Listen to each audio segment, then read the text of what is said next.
Hello बच्चों, इस question में हमसे बोला है to name the enzymes and write the reaction involved in the preparation of ethanol from sucrose by fermentation. तो यहाँ पे हमें एंजाइम्स लिखने हैं और रिएक्शन लिखना है for the formation of ethanol from sucrose. So sucrose से इथेनॉल का पूरा फॉर्मेशन हमें यहाँ पे लिखना है, ठीक है। तो ये जो पूरा रिएक्शन होता है इसको हम क्या बोलते हैं? इसको बोलते हैं फर्मेंटेशन रिएक्शन। तो हम रिएक्शन देख लेते हैं। तो ये रिएक्शन दो स्टेप्स में फॉलो होता है। सबसे पहले तो हम सुक्रोज लेंगे। तो सुक्रोज का जो फॉर्मूला होता है वो होता है C12H22O11।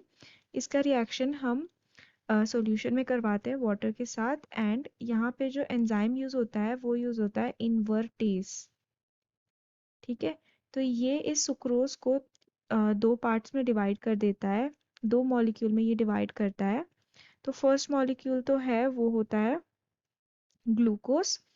तो यहाँ पे आएगा C6H12O6। एंड दूसरा आता है फ्रक्टोज, उसका भी सेम ही फॉर्मूला रहता है C6H12O6, बट उसके जो स्ट्रक्चर है उसमें डिफरेंस रहेगा, ठीक है।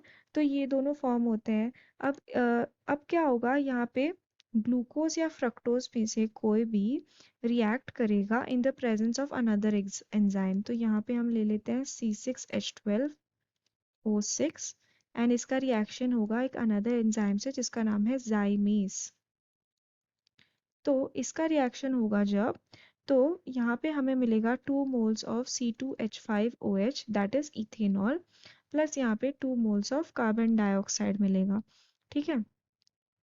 तो दिस इज हाउ दिस जो दो रिएक्शन है जहाँ पे सुक्रोज से लेके इथेनॉल तक हमें प्रोडक्ट मिलता है। तो ये दो रिएक्शन हो गए एंड ये जो दो है इन्वर्टेज एंड जाइमेस, ये दोनों एंजाइम्स हो गए। So I hope you have understood. Thank you.